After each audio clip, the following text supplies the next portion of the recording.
Bonjour et bienvenue pour cette nouvelle Minute Info. Selon Checkpoint Research, les cyberattaques mondiales ont bondi de 44% en 2024. La sphère opérationnelle technologie, pourtant en première ligne, reste encore trop peu évoquée. Les équipes OT doivent composer avec des systèmes obsolètes et hétérogènes, ainsi qu'une connectivité en explosion. Plus de 50 milliards d'appareils IoT attendus en 2025. Les applications SCADA jouent un rôle clé dans la sécurisation de ces environnements industriels. Coda, éditeur à la suite logicielle Panorama et Cooks Origin, est leader français des logiciels de supervision industrielle. SCADA intègre la cybersécurité au cœur de ses développements et accompagne ses clients dans leur démarche de protection. Forte de cette expertise, Codra organise un webinar destiné aux bonnes pratiques de cybersécurité, opérationnelle technologie et à la manière dont Panorama peut aider à les déployer efficacement.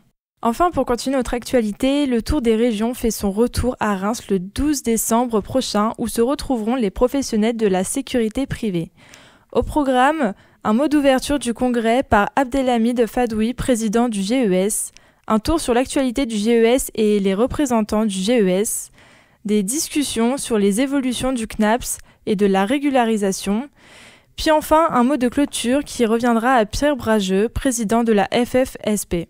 Et enfin, pour terminer notre actualité, face aux critiques de certaines organisations sur la réglementation française en matière de vidéosurveillance intelligente, le GPMSE estime qu'un assouplissement généralisé ne résoudrait pas les problèmes de sécurité. Le groupement rappelle que la prévention repose avant tout sur une analyse complète des risques, la fiabilité des infrastructures et la compétence des personnels. La technologie, souligne-t-il, n'a de valeur que si elle s'inscrit dans un schéma cohérent de sûreté et de sécurité.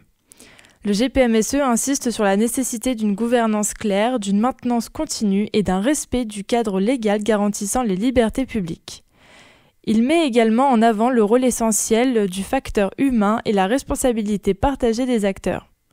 Enfin, le GPMSE appelle au dialogue et propose de contribuer aux travaux parlementaires sur la protection du patrimoine national. Merci d'avoir écouté notre Minute Info et pour plus d'actualités, rendez-vous sur anews-sécurité.fr.